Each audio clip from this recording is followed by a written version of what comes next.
আমি একটা ম্যাগাজিন পড়ছিলাম, সোনালী প্রতিভা। এটি আমাকে গিফট করেছে সুমি পারভিন, আমাদের ডিপার্টমেন্টের ছোট বোন। সুমি এবং তার বন্ধুরা মিলে তাদের উদ্যোগে এই পত্রিকাটি পাবলিশ হয়েছে। তারা নতুন একটি সূচনা ঘটিয়েছে। তো আমাদের সবার উচিত ওদের এই উদ্যোগটাতে বাহবা দেওয়া, সাধুবাদ জানানো। সুমির নামটাই আমি নিলাম কারণ বাকিদেরকে আমি চিনি না, চিনলেও মুখ দেখে চিনি কিন্তু নামে চিনি না, সে কারণে নিলাম। এখানে সম্পাদনা পর্ষদে সবার নাম লেখা আছে, কারা কারা এর সাথে জড়িত। তো এই পত্রিকাটিতে আমি পড়ে দেখেছি খুব সুন্দর সুন্দর লেখা আছে, যে লেখাগুলো আসলে আমাদের শিশু কিশোরদের মেধা বিকাশে সাহায্য করবে এবং তাদের শিল্প সাহিত্যের যে দক্ষতা সেটা বাড়াতেও সাহায্য করবে।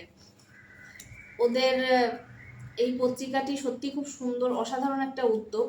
আমি এটাকে অনেক সাধুবাদ জানাই এবং ওদেরকে অনেক ধন্যবাদ যে এরকম একটা উদ্যোগ নেওয়ার জন্য।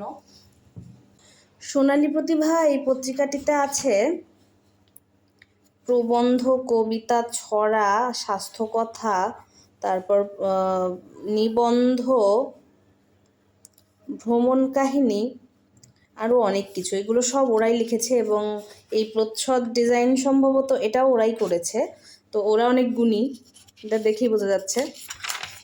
আমি যারা ফরিদপুরে আছেন তাদের বলবো যে যারা সাহিত্য চর্চা করছেন, সাহিত্য নিয়ে পড়াশোনা করেন বা সাহিত্য যাদের ভালো লাগে তাদের বলবো যে এই পত্রিকাটি অবশ্যই অবশ্যই কিনুন।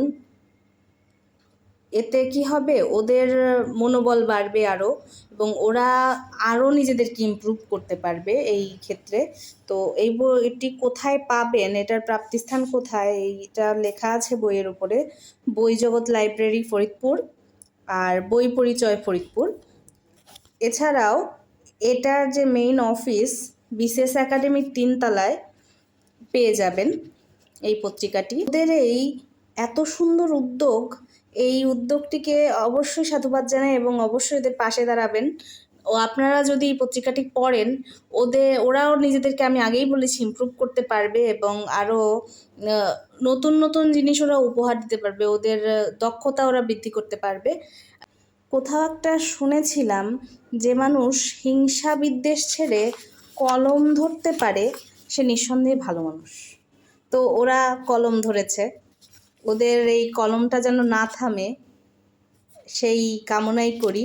শুভকামনা সবাইকে।